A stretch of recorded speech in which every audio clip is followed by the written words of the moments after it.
नमस्कार दोस्तों, मैं हूं नवल किशोर और मैं आज आपको व्युत्कर्ण के बारे में बताऊंगा। और उसके जो है दो भाग होते हैं, एक तो संपोषी और विनाशी। कौन सा होता है? संपोषी होता है, दूसरा क्या होता है? विनाशी होता है। तो देखिए, पहले व्युत्कर्ण की बात अगर कर ली जाए तो व्युत्कर्ण क्या हुआ करता था हमारा कि अध्यारोपण सिद्धांत के अनुसार किन्हीं दो तरंगों के लिए, किसके लिए?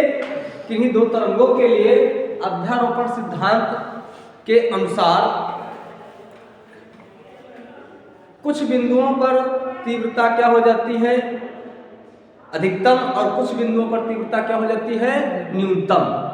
तो कुछ बिंदुओं पर तीव्रता अधिकतम और न्यूनतम होने की जो घटना होती है बेटा, उस घटना को हम क्या कहते हैं? व्युत्कर्ण। क्या कहते हैं? व्युत्कर्ण कहते हैं। कि अध्यारोपण सिद्धांत के अनुसार दो तरंगों के लिए, अध्यारोपण सिद्धांत के अनुसार दो तरंगों के किन्हीं बिंदुओं पर क्या होता है? माध्यम में किन्हीं बिंदुओं पर क्या होता है? अधिकतम तीव्रता और न्यूनतम तीव्रता हो जाने की जो घटना होती है, उसे क्या कहते हैं? व्युत्कर्ण।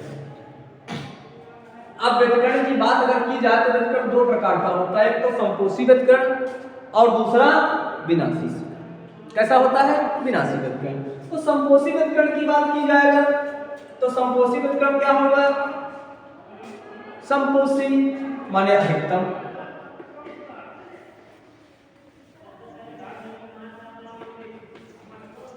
और विनाशी का मतलब न्यूनतम। न्यूनतम, न्यूनतम, कम से कम। तो क्या हुआ कि जब व्युत्कर्ण की घटना हुई, क्या हुआ? व्युत्कर्ण की जब घटना हुई तो कुछ बिंदुओं पर जो तीव्रता थी अधिकतम हो गई और कुछ बिंदुओं पर तीव्रता क्या हुई? न्यूनतम हो गई। तो जिन बिंदुओं पर तीव्रता अधिकतम हो जाती है वो कौन सा होता है? संपोषी व्युत्कर्ण कहलाता है। कौन सा कहलाता है? संपोषी व्युत्कर्ण कहलाता है।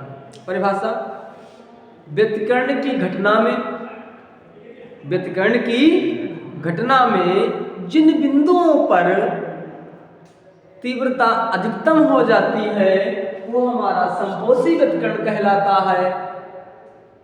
और दूसरा विनाशी व्युत्कर्ण की बात कर लेते हैं। तो ये भी कह लीजिए, व्युत्कर्ण की घटना में, घटना वो हो चुकी है, गुजर चुकी है।